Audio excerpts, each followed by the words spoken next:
Taliparamba ചിറവക്കിലെ star height visa തട്ടിപ്പ് case പ്രതികളായ സഹോദരങ്ങൾക്കെതിരെ 20 കേസുകൾ രജിസ്റ്റർ ചെയ്തു. പുളിമ്പറമ്പിൽ താമസിക്കുന്ന കിഷോർ കുമാറും സഹോദരൻ കിരൺ കുമാറുമാണ് 100-ലേറെ പേരിൽ നിന്ന് കോടികൾ തട്ടിയെടുത്തു മുങ്ങിയത്. തളിപ്പറമ്പ് ചിറവക്കിലെ സ്റ്റാർ ഹൈറ്റ് കൺസൾട്ടൻസി എന്ന സ്ഥാപനം നടത്തിയ പുളിമ്പറമ്പിൽ താമസിക്കുന്ന കിഷോർ കുമാറും കിരൺ കുമാറുമാണ് 100-ലേറെ പേരിൽ നിന്ന് കോടികൾ തട്ടിയെടുത്ത് മുങ്ങിയത്. യൂറോപ്പിലേക്കുൾപ്പെടെ വിസ നൽകാമെന്ന് പറഞ്ഞ് നിരവധി പേരിൽ നിന്നാണ് പണം തട്ടിയത്. സ്ഥാപനം പൂട്ടുകയും ഇടപാടുകാർ ചിറവക്കിലെ ഓഫീസിലേക്ക് എത്താൻ തുടങ്ങുകയും ചെയ്തതോടെയാണ് തട്ടിപ്പ് പുറത്തു വന്നത്. എന്നാൽ ആരും പരാതി നൽകാത്തതിനാൽ ഇവർക്കെതിരെ പോലീസ് നടപടി ഉണ്ടായില്ല.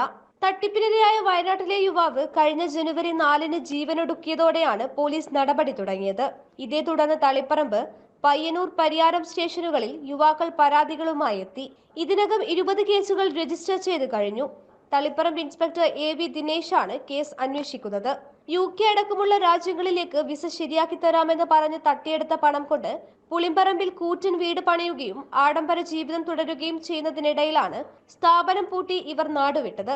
തുടർന്ന് പോലീസ് ലുക്കൌട്ട് നോട്ടീസ് പുറപ്പെടുവിക്കുകയും എല്ലാ വിമാനത്താവളങ്ങളിലും ഈ വിവരം അറിയിക്കുകയും ചെയ്തിട്ടുണ്ട്. News bureau. ക്രോംപ്ടൺ തുടങ്ങിയ കമ്പനികളുടെ